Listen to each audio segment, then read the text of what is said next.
Olá, amigos da Folha do Norte na Web. No programa de hoje, vamos falar sobre adoção de crianças e adolescentes. Para explicar e esclarecer sobre o assunto, convidamos a promotora de justiça da comarca de Bandeirantes, doutora Aracê Razaboni Teixeira. Confira.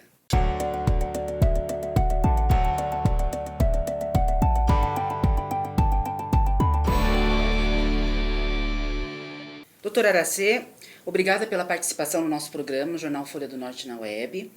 Doutora, nós vamos falar um pouco sobre... vamos abordar esse tema adoção. Né?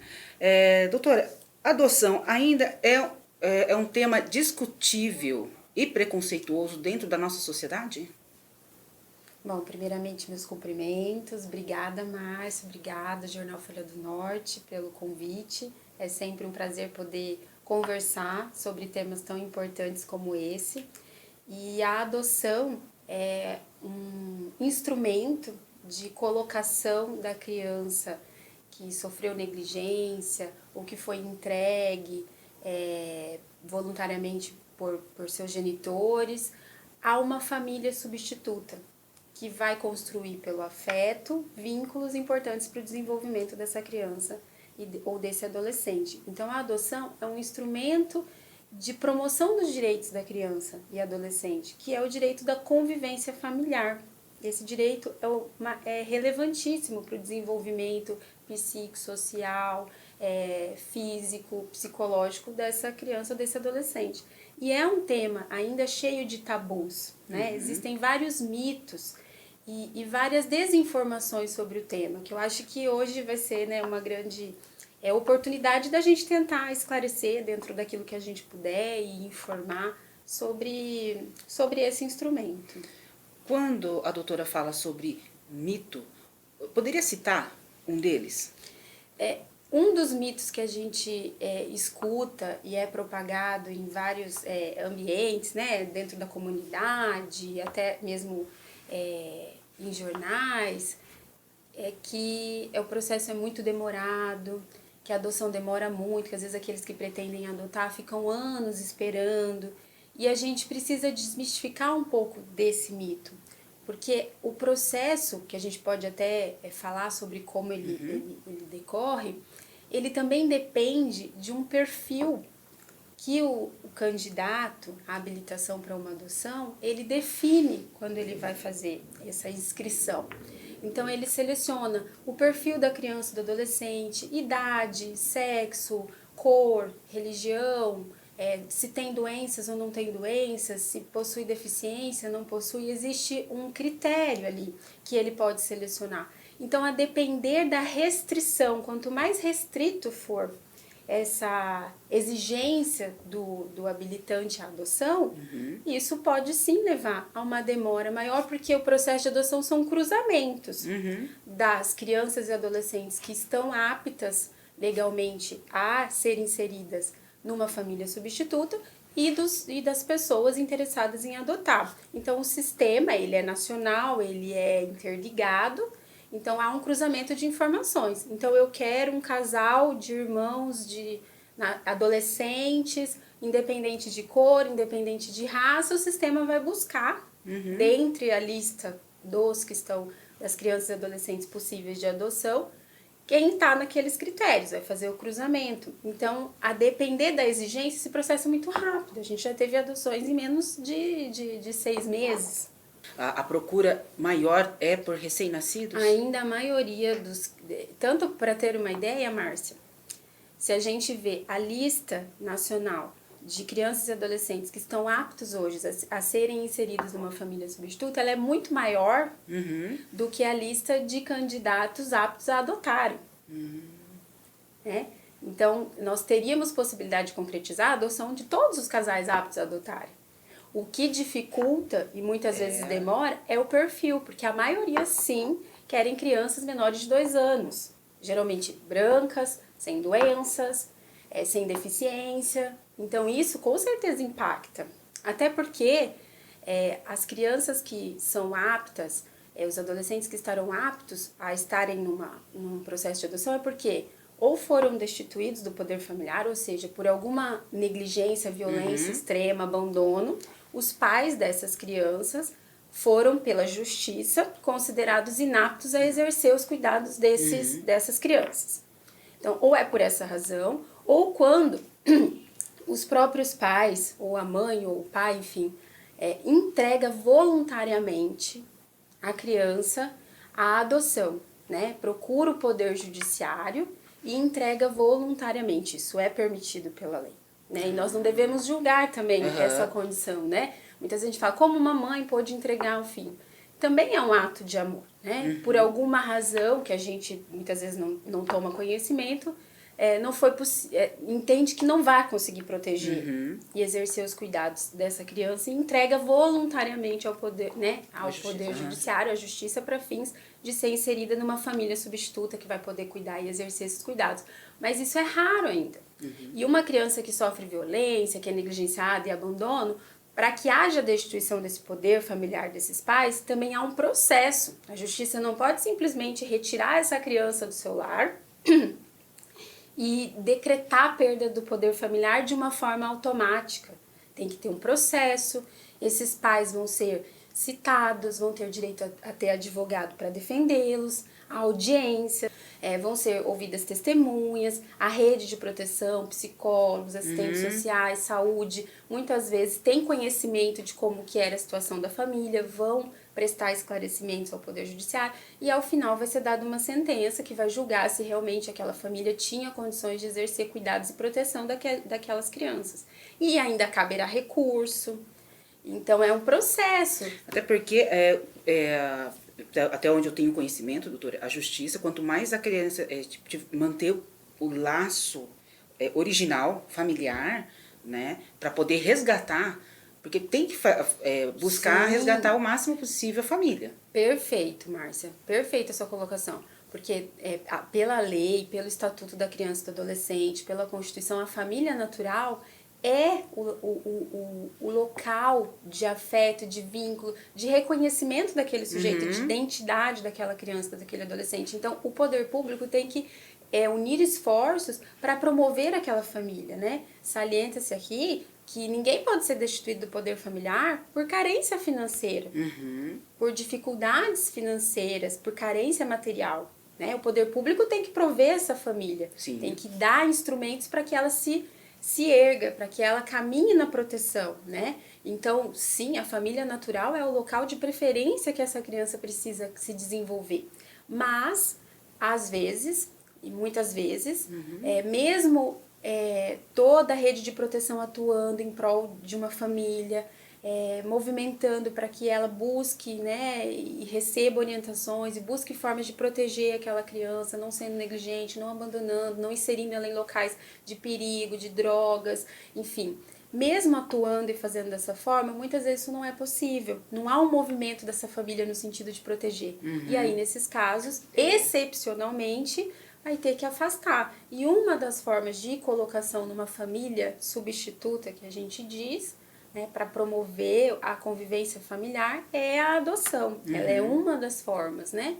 Mas existem outras, como a guarda, tutela. Então, às vezes, os pais morreram, né, Aí fica da criança. fica com o parente mais próximo? O parente mais próximo pode exercer a tutela dessa criança, adolescente. Não necessariamente ela vai ser colocada em adoção, né? A preferência são os laços mais próximos de família natural, de família extensa. Família extensa é aquela que não é o pai e a mãe, mas é ali os avós, os tios, a família próxima, né? Então, sim, a preferência sempre é. Então, também desmistificar essa ideia de que a justiça vai tirar meu filho e vai colocar... Não é assim que funciona, muito pelo contrário. O interesse da justiça sempre e do poder público como um todo, é promover aquela família para realizar os cuidados. Tudo que a gente mais deseja é que uma criança receba toda a proteção no seio da família dela. E a gente mobiliza aí conselho tutelar e agentes de saúde, assistência social, todo mundo se reúne, faz reuniões com frequência para tratar daqueles casos.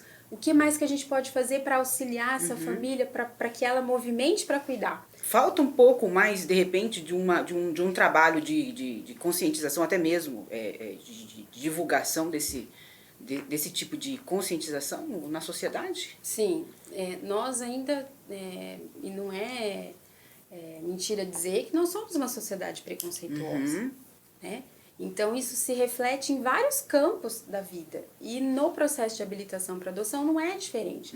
Quando a gente vai avaliar a maioria dos perfis de triagem da opção daqueles que querem adotar, sempre partem desse pressuposto de querer uma criança recém-nascida, muito novinha, branca, sem doenças, né? Enfim, há restrições, e essas restrições também partem de uma falta de consciência nossa sobre a diversidade, né? Sobre as possibilidades de desenvolvimento de uma criança, do potencial que ela pode chegar, independente da deficiência dela ou não, né? Então, isso é importante ser debatido, né? A gente precisa falar sobre isso. Inclusive, aquele que se habilita, há um processo de habilitação, então a pessoa que deseja se inscrever para adotar, ele vai procurar o fórum da sua cidade, lá ele vai ter uma lista de documentos que ele vai precisar providenciar para testar a idoneidade dele moral, né, a sanidade dele física, as condições de saúde, e ele vai passar por um processo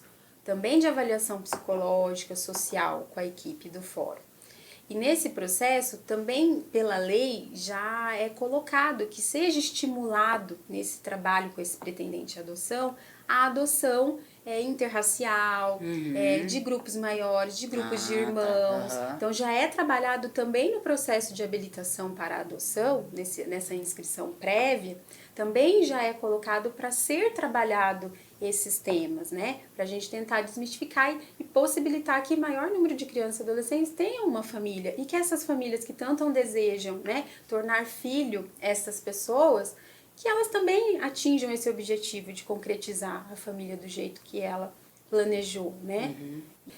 Numa das localidades por onde eu passei, existia um casal que desejava muito adotar uma criança, de exercer esse papel de paternidade, maternidade responsável, de tornar filho, dar amor, enfim. Só que eles queriam, no perfil deles, estava a criança abaixo de 2 anos. E já tinha acho que 2 ou 3 anos que eles estavam na lista de espera e ainda não tinha sido cruzado nenhum perfil desse para a habilitação deles. E aí um dia, numa reavaliação, porque de tempos em tempos, a cada 3 anos no máximo, tem que ser feita uma reavaliação desse casal, dessa pessoa, desse perfil. E a psicóloga vai fazer uma conversa, um estudo novamente. E nessa reavaliação, nessa conversa, o casal se propôs a reavaliar o perfil. E ampliaram a idade de preferência. E eles ampliaram até 5 anos. No dia seguinte da atualização do perfil deles, cruzou. Ai, que beleza. Houve o cruzamento de uma criança de 3 anos depois.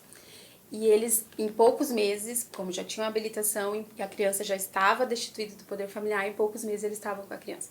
E aí, meses depois, eles participaram de um curso para os pretendentes à adoção e eles foram retratar a experiência deles, eles foram falar da experiência deles. E eles estavam super emocionados, felizes, contando da vivência com a criança, de tudo que eles estavam vivendo, das noites sem dormir nos primeiros tempos, felizes, relatando de como a criança estava, mostrando fotos. E aí, questionado a eles se eles se arrependeram de ter ampliado essa possibilidade do perfil, eles falaram, meu Deus, foi a melhor coisa que a gente fez, porque a criança é tudo na nossa vida.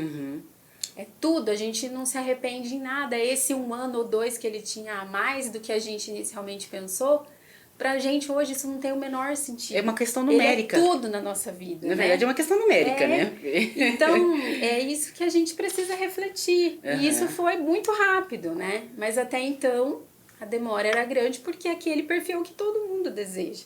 E uma criança com essa idade, somente se os pais faleceram e ela não tem ninguém por ela, ou uma entrega voluntária que ainda não é estimulada e ainda é muito julgada pela sociedade, que entrega voluntariamente. Então, muitas vezes, uma família que não tem a menor condição de exercer cuidado, que não quer exercer cuidado, não entrega voluntariamente para não ser julgada, muitas vezes. Ou por nem ter compreensão disso. E essa criança vai sofrer diversas violências. A rede de proteção, até tomar conhecimento, vai investir nessa família, até esgotar essas possibilidades. Iniciar um processo de destituição, que essa família vai ter direito a se defender, que depois vai poder recorrer, isso leva um tempo. Sim. Então, uma criança recém-nascida, que está num ambiente de violência, que não foi entregue voluntariamente à adoção, até ela passar por esse processo, isso leva um tempo.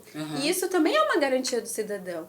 Doutora, aqui em Bandeirantes, na nossa comarca, né, que pega Bandeirantes, Santa Amélia, né, existe uma fila longa de de procura, né, de casais ou até mesmo de solteiros, né? Solteiros também podem adotar? Também podem adotar, não há nenhuma restrição quanto a isso, né? Podem ser casais, podem ser pessoas solteiras. O que importa é que no momento da inscrição ela tem requisitos a cumprir, né? De saber da sua saúde, da sua idoneidade moral, da sua motivação, há um estudo para fazer sobre isso.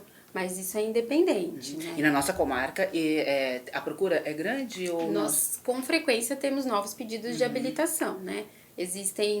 São dois processos, né, diferentes. O pedido de habilitação, que é essa inscrição, que a pessoa, uma vez preenchidos os requisitos que a lei estabelece, ela vai passar a ser inserida numa fila. Essa fila é nacional? Nós temos uma lista do município, da comarca, né? Melhor dizendo, da comarca, e tem a lista nacional, né? Todas vinculadas ao CNJ, que é o Conselho Nacional de Justiça. Então, com frequência, né? Com muita frequência, a gente tem novas inscrições de habilitação no município. Então, e é importante esclarecer também, Márcia, que às vezes a pessoa que está inscrita para adoção, aqui no município, ela está na lista do município, e nós vamos fazendo uma fila, que é pela data da decisão que julgou que aquela pessoa está apta a se habilitar. Tá. Então, quando ela decidir que a Márcia está apta a adotar, no dia 30 de setembro de 2022. Essa é a sua data da fila. Sim. Segunda-feira, dia 3 de outubro, eu decidi que o João está apto a adotar. Então, ele é o segundo da fila. E essa é a lista da nossa comarca. E nós temos a lista nacional, que essas pessoas também vão ser inseridas. Ah, entendi.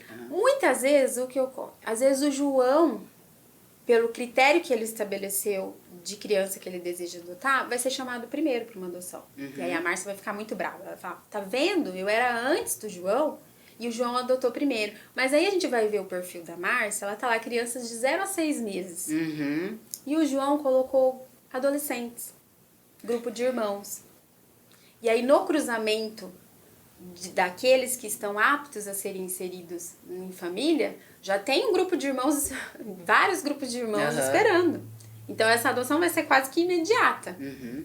Já o bebê de 0 a 6 meses, não. Jamais. Então, é uma fila, é uma ordem de preferência que tem que ser respeitada, sim, mas também dentro desses cruzamentos.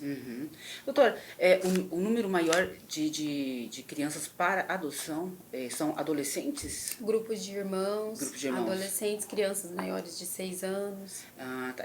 Realmente a preferência é menores de 2 que as pessoas procuram. Ainda é. E seria, porque normalmente esses casais querem, como se diz, moldar ou educar, eles acreditam que é dessa maneira. Nessa perspectiva, né? Também nessa ideia de que às vezes uma criança maior, um adolescente não vai mais se ajustar, se adaptar à família.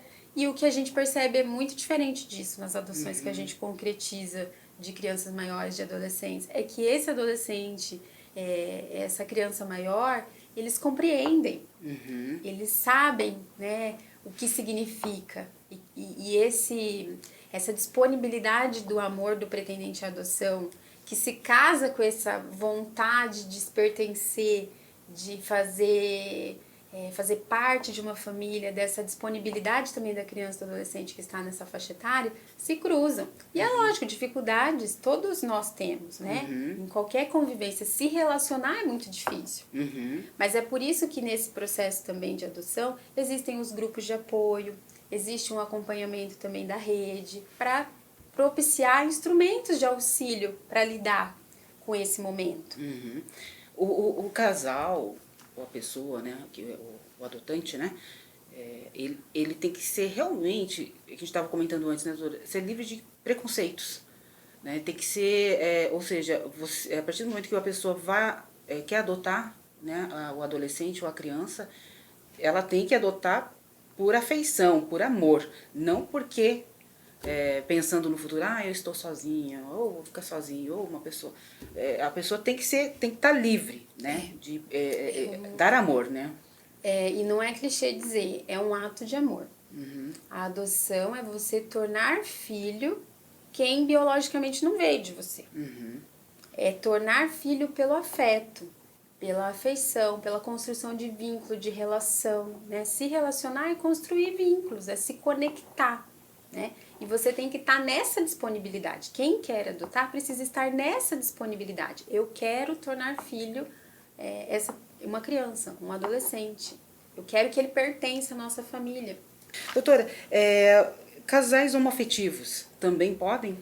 Como é que fica essa situação no caso de casais homoafetivos? A lei, quando estabelece, a gente tem que se basear em princípios também, né? Quando a Constituição vem e diz que não há qualquer tipo de possibilidade de discriminação, por qualquer razão que seja, religiosa, racial, por orientação sexual, esse valor do pilar que é da nossa Constituição, ele se espraia para todas as legislações e para todos os setores de regulamentação da nossa vida, né? E não seria diferente aqui na adoção.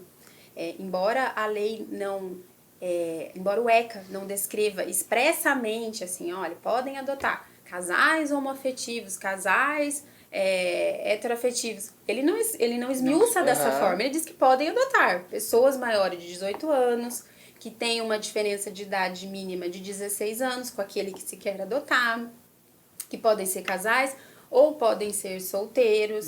Se for casais, tem que ter o consentimento da outra pessoa, né? Então as duas pessoas precisam estar de comum acordo. Então ele não esmiuça essa questão da orientação, mas a gente tira da onde? Da própria Constituição, que ninguém pode ser discriminado por orientação sexual. E os tribunais já têm decidido com muita frequência que sim, é possível, não tem nenhum impedimento para isso. Todas elas passarão por avaliação, para entender justamente qual a motivação, quais as reais vantagens para aquele que vai se adotar. Porque a gente tem que entender que, embora sim a lei está a privilegiar os adotantes, né, aqueles que querem adotar, no sentido de formar sua família, de amar aquele que embora não tenha vindo deles, mas vai pertencer à família, a lei privilegia essa construção. Mas a real intenção da lei é proteger crianças e adolescentes e garantir a elas convivência familiar. Então, a adoção, ela sempre vai ser concretizada no maior interesse da criança e do adolescente. Às vezes, pode até ser que aquela pessoa que está apta a adotar queira muito a adoção de determinada criança ou de determinado adolescente. Quer muito. E talvez os estudos possam indicar que ela não é a melhor opção para aquela criança ou aquele adolescente. Então, a adoção sempre vai se concretizar na real vantagem para a criança ou adolescente. Então, esse estudo sempre vai ser realizado independente de quem quer que seja a pessoa interessada em adotar. Esse estudo está dentro desse processo, né, que a gente estava... Dentro do processo de habilitação e depois também dentro do processo de adoção. Então, a pessoa se habilita, entra numa lista. A partir do momento que houver um cruzamento do perfil que ele escolheu com o perfil de uma criança que está disponível para ser inserida numa família, inicia-se ali o processo de adoção, que é um segundo processo. E dentro desse processo vai ter um estágio de convivência, que é um período de adaptação, de aproximação, em que o Poder Judiciário vai acompanhar, né, a equipe do Poder Judiciário vai acompanhar, a rede de proteção vai acompanhar, e ao final vai verificar se existem reais vantagens para a criança ou adolescente nessa adoção. E aí ela será concretizada. Então é um processo. É um processo que não tem custo, a pessoa não precisa de advogado, é um processo que é de graça, não precisa de advogado, não tem custo nenhum. E ao final essa adoção vai ser ou não concretizada se trazer reais vantagens para a criança ou adolescente. Mas também não tem prazo, né? Tipo, para esse processo, para essa avaliação toda, né? Existe algum prazo? Existe. O estágio de convivência é, em regra, 30 dias, às vezes pode ser prorrogado para avaliar melhor, acompanhar melhor, mas é um processo rápido. Doutora, alguns casos de pessoas que adotam né? E depois acabam se arrependendo e devolvendo. Porque eu já vi, já li algumas reportagens a respeito disso, né?